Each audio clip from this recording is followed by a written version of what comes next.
ప్రాజెక్టును వ్యతిరేకించామా అని సన్నాయి నొక్కులు నొక్కుతా ఉన్నారు. కావాలంటే ఇవన్నీ పంపిస్తే చదువుకోండి. ఇందులో ఎంత అన్యాయంగా మాట్లాడతారు అంటే అది కూడా చదివి వినిపిస్తా. In view of the above, రాసి 18వ paragraphలో it is requested that the clearance of technical advisory committee for the Kaleshwaram project of Telangana may please be reviewed as in case of the Kaleshwaram project requires to be approved by the Apex Council.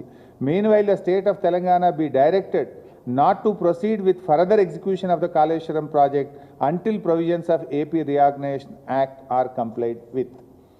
అంటే మీరు ఇచ్చిన అనుమతులు నిలిపివేయండి, project పనులు ఆపివేయండి అని ఏమంటారు? AP reorganisation act ప్రకారంగా అన్ని అనుమతులు కావాలి అని. ఇది కేంద్ర ప్రభుత్వం మన ఎస్కే జోషికి ఆనాటి వాటర్ రిసోర్స్ సెక్రటరీ రాసిన లేఖ. Kaleshwaram is not a new project, ఇది ప్రాణహిత చేవేళ్లలో అంతర్భాగము. అందువల్ల దీనికి ఏపీ రీఆర్గనైజేషన్ యాక్ట్ రూల్స్ వర్తించవు అని స్పష్టంగా ఆనాడు ఒక సమావేశంలో నిర్ణయించి మన రాష్ట్రానికి కమ్యూనికేట్ చేశారు.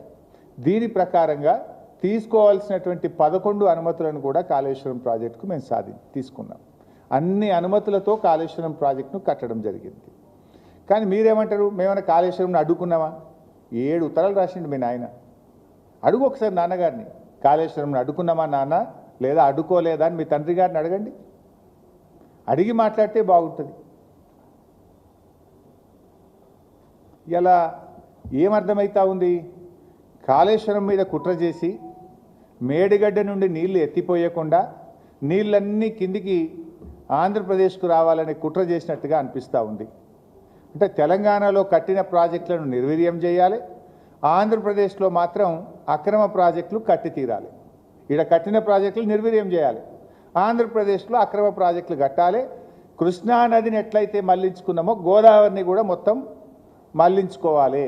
2 నదులను కూడా హస్తగతం చేసుకునేటువంటి కుట్ర జరుగుతూ ఉంది.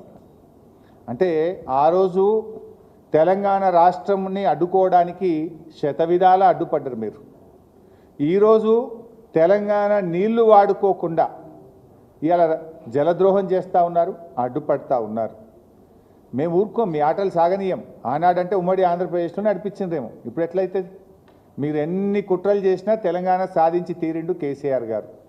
అదేవిధంగా ఇవాళ బనకచెర్ల కట్టి తీరుతామని మీరు అంటున్నారు. బనకచెర్ల అడ్డుకొని తీరుతాం మేము. మాకు అడ్డుకోవడం కూడా తెలుసు, ఎట్లా అడ్డుకోవాలో కూడా మాకు తెలుసు. మీరు కట్టి తీరుతామని మీరు మాట్లాడినంత మాత్రాన ఈ దేశంలో రాజ్యాంగం ఉన్నది, సుప్రీంకోర్టు ఉన్నది. ఈ